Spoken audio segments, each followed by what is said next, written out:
My name is Karima Bennoune.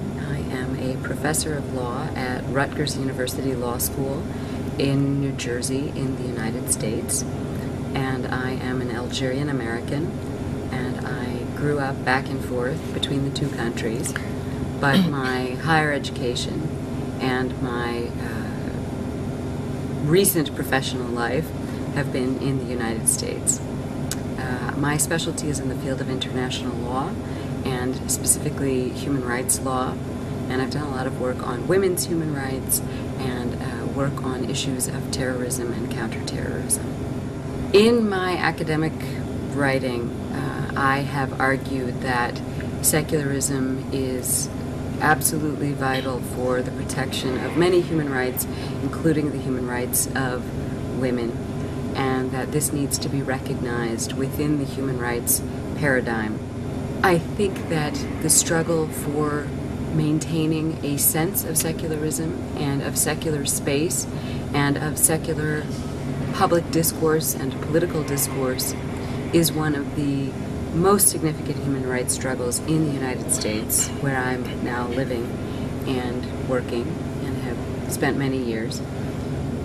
We have seen just during the course of my life that I can remember increasing religiosity, what I've called the religionizing of politics.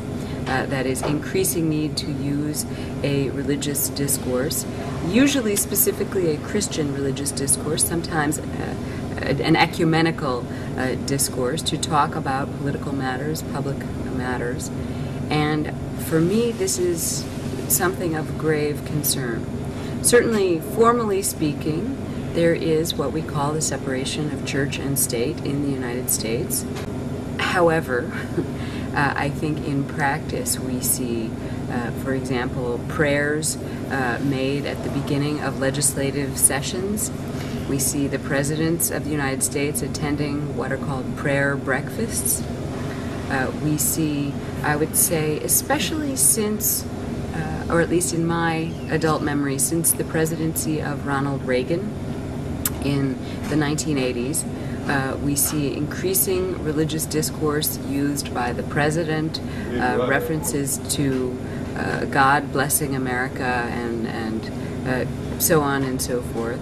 And now we see that even sort of more liberal political figures like President Bill Clinton and currently President Barack Obama feel compelled to, or perhaps sincerely believe in, using a religious discourse in politics and talking about God and talking about faith.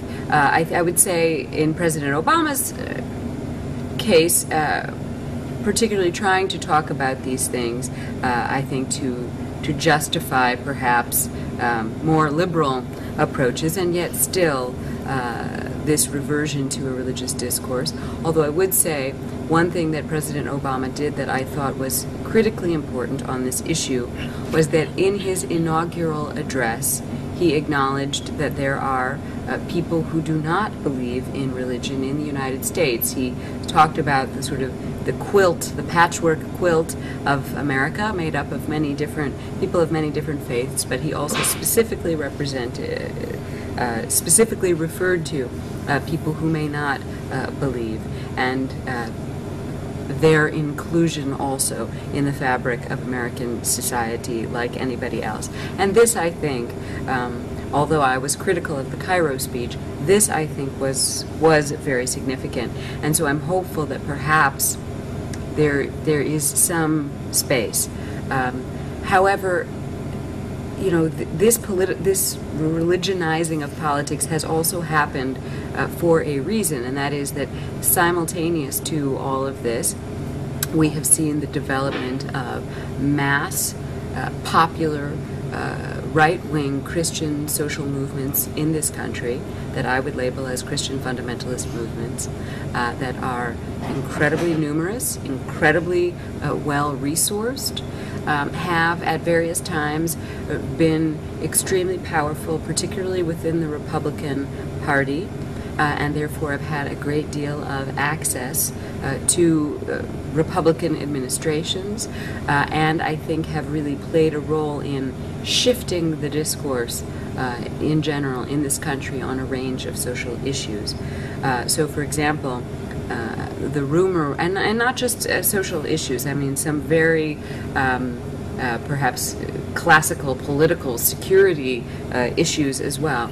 So the reports were, for example, that President Ronald Reagan was briefed by some of the Christian fundamentalists about their ideas on the so-called end times or Armageddon, and the notion that it's not, I am in no way a theologian, but my understanding of it is that it is a notion that some fundamentalist Christians believe that we're living in the end times, and that the world will end, and in their view, in a nuclear war, perhaps, and that the good Christians will fly up into the heavens, and the rest of us will basically be the bad Christians, and everyone else, would sort of go up in the conflagration.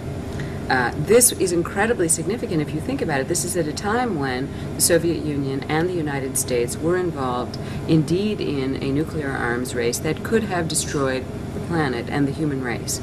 So, very often I think these issues are seen as somehow peripheral social concerns. In fact, they have very significant security and sort of obvious political concerns as well. I believe the social issues are political too, but I just mean in terms of traditional ways of kind of seeing the spectrum of issues. During the administration of President Bush, senior President Bush, that is George H.W. Bush, from, let me get the years right, from 1988 to 1992, I think that President Bush Sr. was not a devout religious person in the way that his son was, or certainly was not a fundamentalist. However, because he was, in the Republican Party and had to play to that constituency, and perhaps because it dovetailed with his economic beliefs, he spoke very much about what he called 1,000 points of light. Now, 1,000 points of light referred to the way in which civil society could be mobilized to meet a range of social and economic needs. These are, things that are basic economic, social, and cultural human rights for which, under international law, the state has responsibility. And very often what he was referring to when he was talking about 1,000 points of light had to do with what has come to be known in the United States as faith-based organizations, and devolving responsibility for a range of social programs, whether it is soup kitchens to feed the hungry, whether it is taking care of the homeless, whether it is education, and so on and so forth, kind of devolving responsibility for these things to the 1,000 points of light, to the faith-based initiatives, really tying into a kind of privatization agenda. So I think this was also a very worrying development. And if I could just open a sort of parenthetical, we do see increasingly also in the United States the role, sort of social role in that sense, played by not just religious fundamentalist organizations, but also religious organizations, faith organizations. So, for example, working with prisoners and so on. And while certainly I respect the contributions that some of these organizations have made, particularly the non-fundamentalist religious organizations, there is really a cost to this of, again, religionizing society and pairing up these social activities with kind of proselytizing, and also, I think, is somewhat of a propaganda victory, as it were, for these organizations, which can say, look at all the good that we're doing, and that's what religion is about, and therefore, we should be seen as benign, we should be seen as not having a political agenda. and so on and so forth.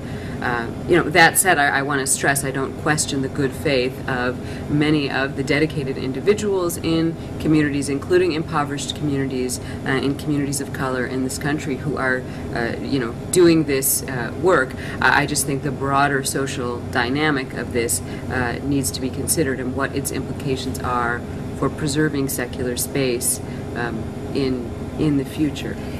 We then have, I think, another very interesting dynamic, which is this sort of the dynamic among fundamentalisms. So we know now, for example, that the Christian right, including the Christian right in the United States, is organizing at the international level with other extreme right, religious fundamentalist movements, even those who are arguably their, quote, enemies in some ways. And there's a recent book by, I believe her name is Michelle Goldberg, about these issues, focusing on reproductive rights and focusing on the way in which the Christian right in the United States and other Christian right forces internationally have been working in the United Nations and in other international fora with Muslim fundamentalists to block reproductive rights issues, to block advancement of women's rights. And this is sort of an irony because the Christian right in the United States has used a very bellicose rhetoric to talk about the so-called war on terror and to see that very much in religious terms. And yet, as Michelle Goldberg writes in her book, somehow here in this arena, they're able to put that aside and sort of focus on the greater enemy, as it were, the common enemy, namely women and progressive social forces working for women's rights and reproductive rights and other things. And I think this sort of dynamic among fundamentalisms takes the threats to secularism global. Right? So there's not only threats at local levels and national levels, but there is now, I would say, a threat to a secular space internationally. And I think there's a confusion sometimes that an ecumenical approach is the same thing as a secular approach. And that is simply not true.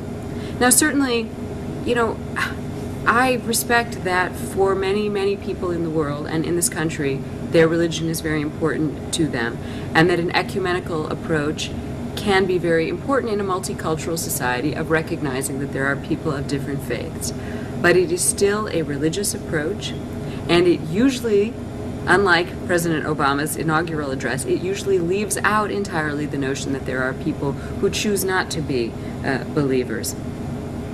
And it is, again, part of kind of religionizing discourse. So I have some concerns about that as well. Let me say a few words, if you permit, about also rising fundamentalism among Muslim populations in the United States, or even the fact that I am now reduced to using this term because when I was younger and active on a range of issues. So let me talk about the issue of what I see in terms of religious fundamentalism among what might today be called Muslim populations in the United States. And the funny thing for me is that even, this is now the terminology that we use, because when I was a much younger person and very active in what we called then the Arab American community, and many people still call it that, we never conceived of ourselves in religious terms. So there is a very significant population of Arab American Christians as well as of Arab American Muslims, and of course many people were not religious at all, and though they might have been very proud of their heritages and traditions and so on. And we work together in organizations simply, as Arab American organizations, or sometimes geographically Middle Eastern organizations and so on, recognizing also that many people from those countries aren't Arabs either. So that isn't a perfect framework either. We have to sort of question all of these things. But there really wasn't a significant discussion of religion in that way, certainly not in the politics of what we were doing. And a lot of, I think, the Arab American organizing at that time was carried out by people who might have seen themselves as progressives or liberals or, more in that vein, certainly in some of the very significant organizations like the American Arab Anti-Discrimination Committee. And I see things changing. Partly, I think this has changed because of the change in patterns of immigration, where people are coming from, why they are coming, and the rise of perhaps fundamentalism in their home countries. And part of it, I think, may be influenced by the sort of general trend of identity politics and religionizing of politics in the United States. But we, now see, for example, in my home state in Michigan, we see, increasing numbers of organizations that are organized specifically on a religious basis, quote unquote. I think it's often political. Sometimes it isn't. I mean, sometimes it is genuinely for religious purposes. We see increasing wearing of very conservative, some might deem it radical, in fact, dress, more and more so-called modest dress by young women and even girls. Young girls, you can see, as young as 8, sometimes even prepubescent girls of very conservative dress, headscarves, all the way down to sort of long clothes in the summertime, or something getting close to the jilbab. In some parts of the country, I think you see even more. For example, in the New York area, I have seen even the niqab, so covering everything but the eyes. I have never so far seen a burqa in the United States, but we'll see what happens. And to me, this is very significant for a range of reasons. I mean, the first is that, as a young person, I did a lot of work on discrimination against Arabs in the United States. It was an issue I was very concerned about, and of course, one always wonders what is the impact on people's discriminatory views of us if these are the kinds of representations of us that they are seeing in public, especially when it involves covering young girls. So there's that piece. There's also the piece then of kind of liberal or progressive or human rights people, I think, for good intentioned reasons, deciding that this is Muslim culture or this is religious dress. And in fact that this is the traditional representation, and those of us who do not dress in this manner are somehow inauthentic and quote-unquote westernized, and so on and so forth. So the sort of naturalizing of this dress. And I have been concerned that even President Obama, I think for the best of reasons, trying to reach out to Muslim majority societies and populations in the world, in light of the terrible rhetoric and policies of the Bush administration, I think that President Obama has unfortunately embraced some of this view, the naturalizing of what he calls religious dress, the idea that it is somehow a religious obligation, and therefore I don't know where that exactly leaves practicing Muslim women who are not wearing that dress. So there have, been a number of developments in this regard that concern me. There is also, I would say, in the context of the war on terror and some of the negative policies of the Bush administration, in particular towards immigrants in this country as well as internationally, there has been some backlash and kind of more embracing of a Muslim, quote unquote, a Muslim identity as sort of a pride thing or identification with certain causes like the Palestinian cause in particular. And I think some of the clash of civilizations rhetoric by President Bush, but now some of the sort of dialogue of civilizations rhetoric by President Obama may be kind of exacerbating that problem. I think unwittingly, in the case of President Obama, perhaps very deliberately in the case of President Bush. One of the very negative aspects of the activities of the Christian right has been a lot of its anti-Muslim rhetoric. Whether it's related to the war on terror, or whether it's very specifically religious rhetoric against Muslim theology and religious beliefs, or against the Prophet Muhammad and so on. I think this not only is it discriminatory and a violation of human rights in and of itself, but it has also engendered somewhat of a sort of a backlash, and I think may have, pushed more people within sort of Muslim and Arab populations in the U.S. To be unwilling to criticize Muslim fundamentalists, even when they themselves are not. I mean, fundamentalism, I would say, among the population here in the United States, Muslim fundamentalism is an increasing phenomenon, but it is still within the scope of the broader Muslim and Arab communities, and it must be understood it is a minority phenomenon. However, it's an extremely powerful minority that dominates certain parts of the political discourse of the community, which really focuses on sort of Muslims as victims. And sometimes indeed that is the case, both in this country and abroad. But that is not the only possibility.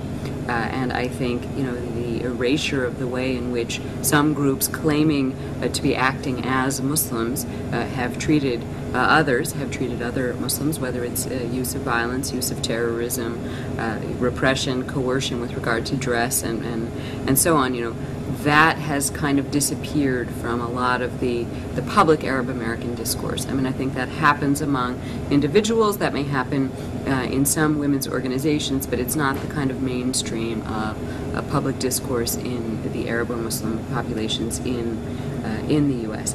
So that's one aspect, perhaps, of what might be said of the violence and impact of the violence and discriminatory views of the Christian right. The Christian right also, I mean, that is a very broad term, and one thing I have to say about that term is that there is an interesting phenomenon in the U.S. in recent years, and I don't know much about it, and I don't know what it means, where the Christian right itself is divided in a number of ways. And, of course, we already have the division in what's called the Christian right in the U.S., in that some of that right is Catholic, and some of that right is Protestant evangelical. So there's already, and sometimes they work together, and sometimes, in fact, they have very discriminatory attitudes towards each other and their religious beliefs. But even, say, among the Protestant evangelical aspect of the Christian right, there are now splits, and we do see some younger people in particular who are, for example, interested in environmental, issues, which I think, again, I don't know much about this, but I do think it complicates how we can talk about this, and I think it raises a number of questions for which I don't have answers. Not that I think that this doesn't mean that there aren't grave implications of what we call the Christian right, but simply that we do need to think across a number of categories. So when I speak of the violence of the Christian right, I am speaking of primarily of certain aspects, perhaps more extreme aspects of these movements, although I would argue that the ideology fairly across the board of these organizations, or most of them, is itself discriminatory and in some cases perhaps justificatory of forms of violence. But when I speak about the violence of Christian fundamentalists in the U.S., that aspect of those movements in terms of the open violence, my understanding of that is that it is somewhat peripheral within those movements. However, it is arguably the logical extension of some of what they believe. So most recently, of course, we've seen the killing of Dr. George Tiller, which I think was a matter of great sadness for many defenders of women's rights in the United States, certainly women's reproductive rights. Dr. Tiller was a physician who performed late abortions. Again, I may not be using exactly the correct medical terminology, but primarily abortions for women late in their second trimester or in their third trimester. And of course we know that when women have abortions at that time, it is almost always for a very grave medical reason. Either the fetus is not viable and the birth of the fetus either will lead to sort of pain and suffering and death very quickly then for what has then become the child, or puts the mother's life and health at grave risk. It's not something that women are happy to have to go through. It is something that they often are it's a great tragedy for them that they must make that choice because maybe they want to have the child and the child is gravely ill or going to face severe deformity and so on in the future, and so Dr. Tiller is among the few medical practitioners in the Midwest of the country who provide these kinds of life-saving, sometimes, services for women at a time of what may be great crisis for them and for their families. But he has been under direct assault by aspects of the Christian right for many years. He had been threatened, he had been assaulted in the past, he had to live with sort of bodyguards and be very careful about how he moved around, which is the case for many providers of reproductive health services, particularly in the heartland of the U.S., but in other places too. There have been killings, for example, of doctors elsewhere. And one of the sort of amazing ironies is that Dr. Tiller was murdered while he was at church.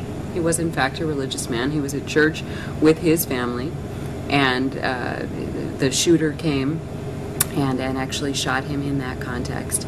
And the amazing thing was that protesters went to Dr. Tiller's funeral, some of whom carried signs that said, "Jesus sent the shooter," or "God sent the shooter." And this, of course, is very reminiscent of the rhetoric that we have sometimes heard by Muslim fundamentalist armed groups and their supporters. So here again we see a very frightening connection. I don't want to overstate how often this has happened. I think there's been tremendous pressure on abortion providers in the United States over time. Luckily, there haven't been many killings like this in recent years. I believe before Dr. Tiller's killing this year in 2009, if I'm not mistaken, the last killing of an abortion provider was in the second half of the 1990s. But there has been tremendous pressure, and I can't imagine what it must mean for a doctor to make that choice, to live that life of being threatened, having your name published, identified, your staff threatened, your family threatened, constantly besieged by demonstrators because there's been a systematic assault on women's health clinics in this country by the anti-abortion movement, much of which is based in the Christian right, but not all of which, but much of which is sort of grounded in the movements of the Christian right. And I think this is a threat to the health, really, of women in the U.S. in general. What I have read is that, in fact, there are fewer and fewer doctors who want to perform abortions, that fewer and fewer medical schools are actually teaching how to perform an abortion, and this, of course, really is going to limit the scope for women's choice in the future.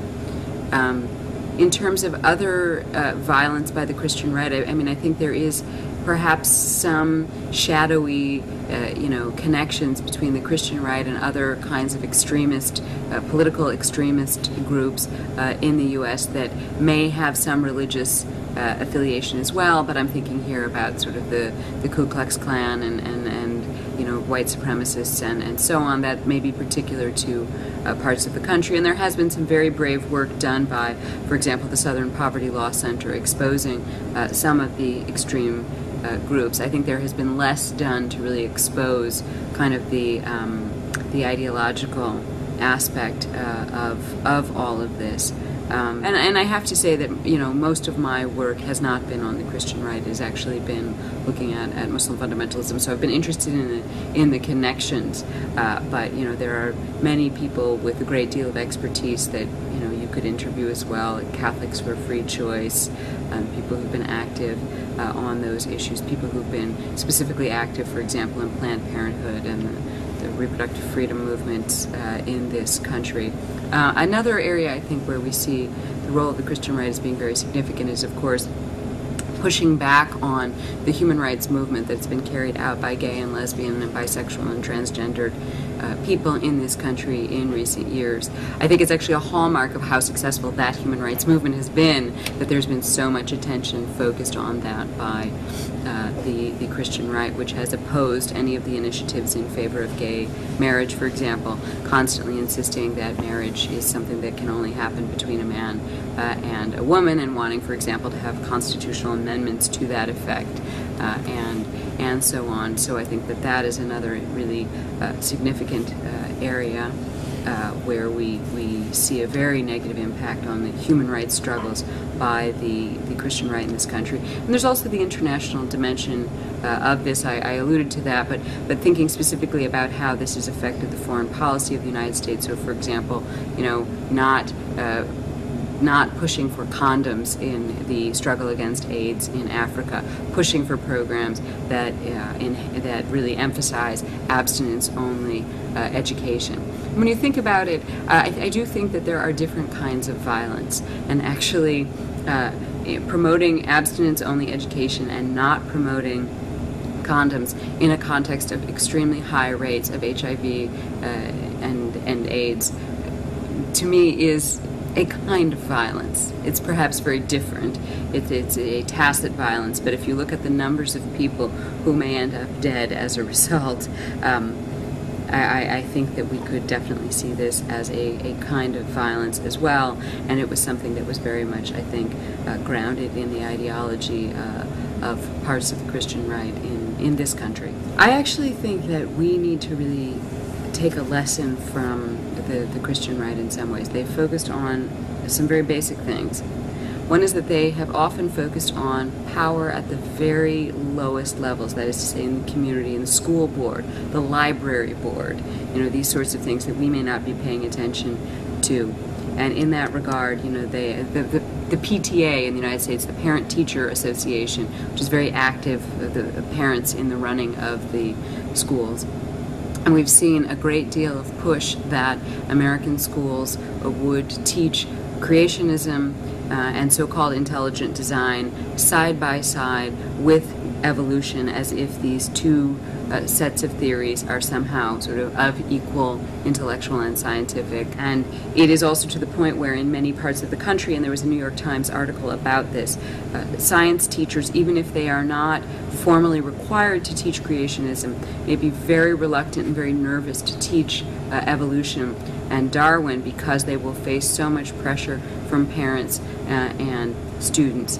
And if you think about it, I mean, this has a range of impacts. It obviously has huge impacts in terms of meaningful education, but even in terms of the United States being able to be sort of competitive globally and to really train the next generation of the world's leading scientists, we are greatly hampered by the fact that many children in this country are simply not going to have access to a full scientific education because not only of the sort of imposition of creationism, but also the self-censorship of many teachers who simply just can't deal with the difficulties involved in having to struggle all the time to be able to teach evolution. There have been struggles, for example, about what sorts of books should be available in public libraries, and I know that the religious fundamentalists have been very active in that regard as well, and that's, of course, an issue of great concern.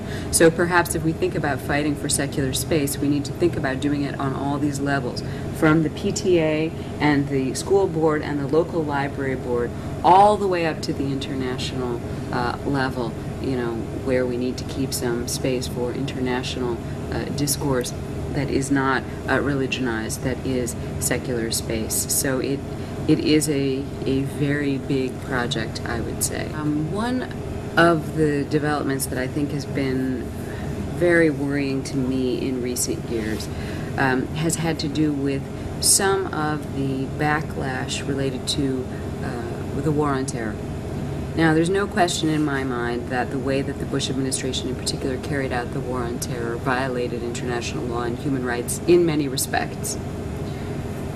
For example, the detention practices that we've all seen, the torture and ill treatment, sort of prolonged detention without trial or charge or judicial oversight, discriminatory sort of roundups, some complaints, for example, about discriminatory security measures, and so on. And I think it is then to some degree understandable that the human rights movement in the United States very much wanted to focus on preserving rights in those areas. But I think one of the unfortunate things that has happened is that we have done this in a very limited or partial way. We've not done this in a holistic way.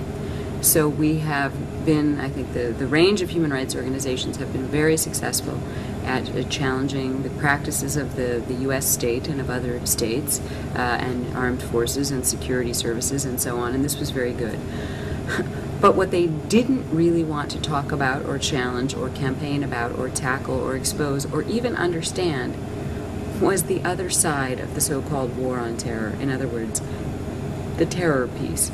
So they have not been comfortable looking at, studying, exposing, documenting, even trying to understand the armed forces of Muslim fundamentalism that have been on the other side, as it were, of the war on terror. And partly, I think, because of some of the challenges that we have had with regard to cultural relativism and I think human rights people seeking kind of multicultural legitimacy for their practices, so not wanting to question what they see as religion when in fact these are political movements.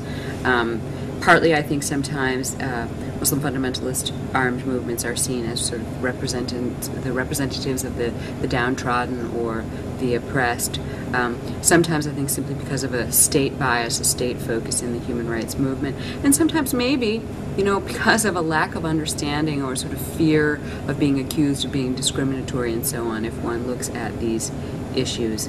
And this, I think, is a grave error. I mean, I think there is no way to make sense of the war on terror if you don't also make sense of and take seriously terrorism itself, and try to understand the ideologies and the political movements and motivations for that terrorism.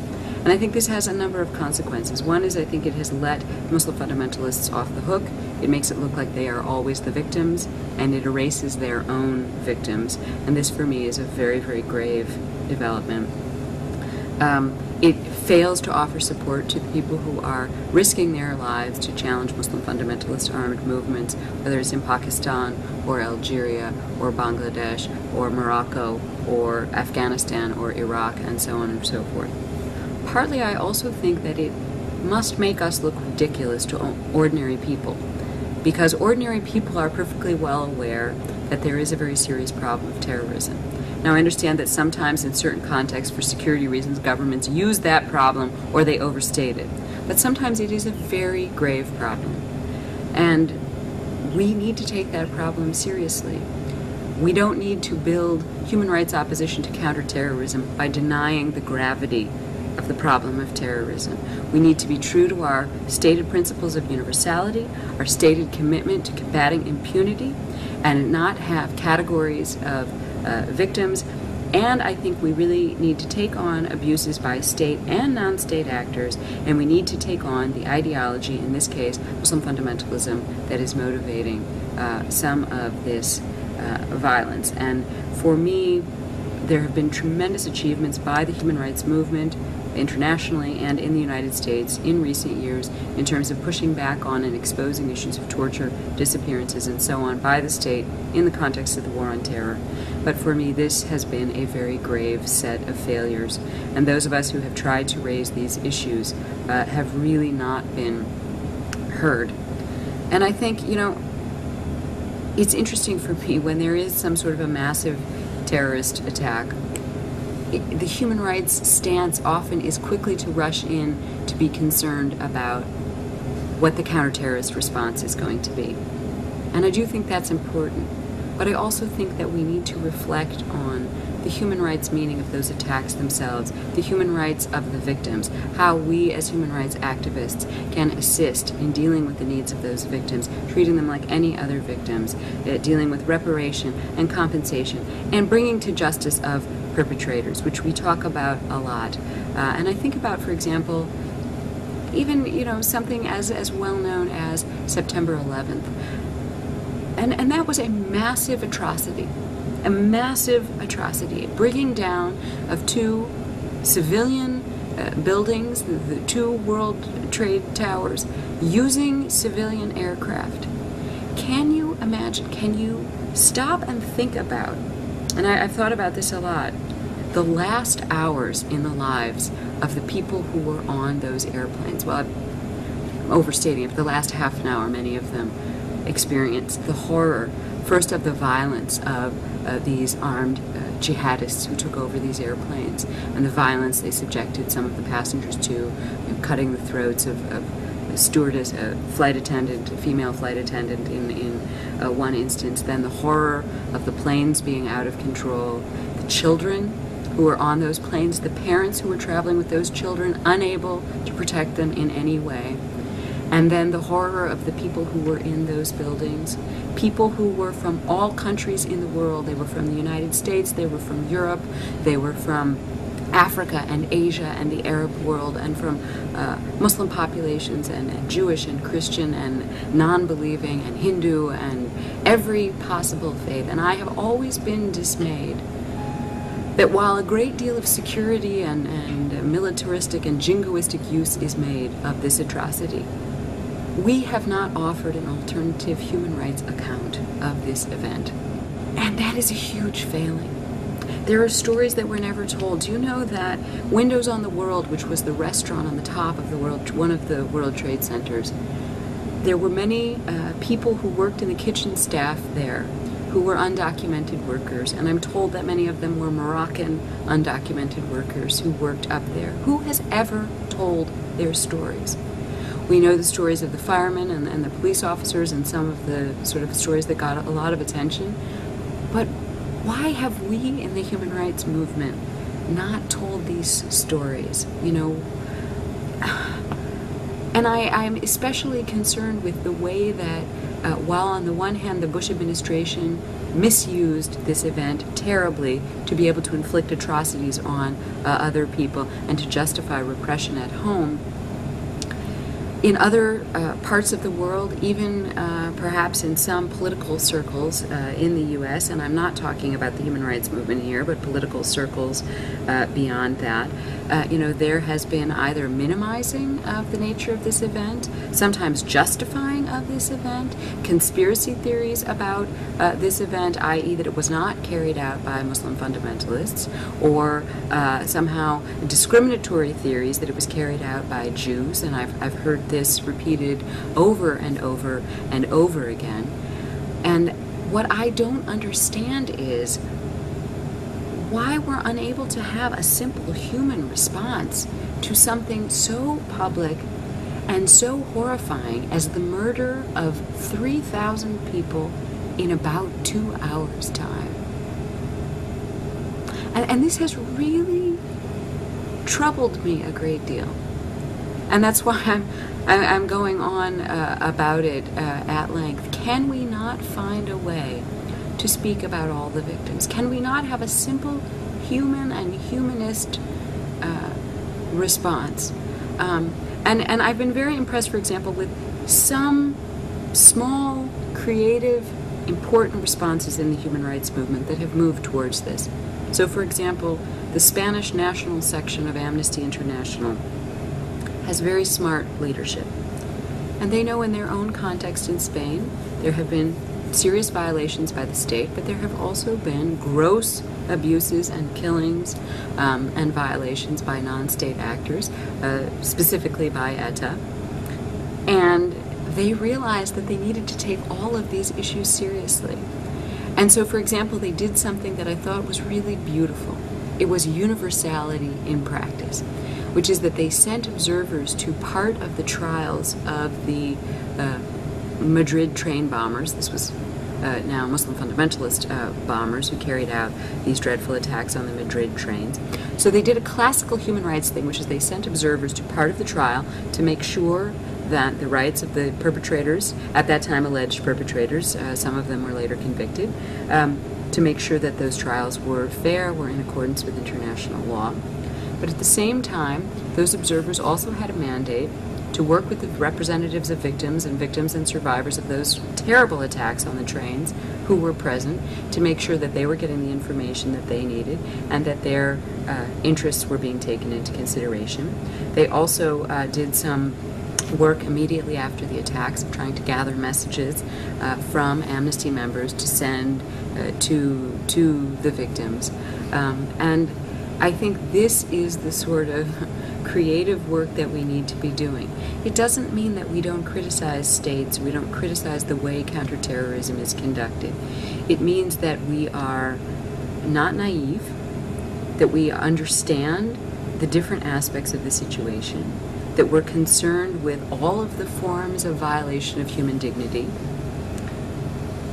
and that we take our own professed commitments seriously. It's not just a kind of a knee-jerk stance that we use against those who we would like to criticize. And I think, for me, to take the issue of Muslim fundamentalism seriously, to find space for it again within the human rights agenda in terms of how to combat this issue, given the prominence of what has happened with regard to the war on terror, it will be increasingly important to find these kinds of creative and universal approaches.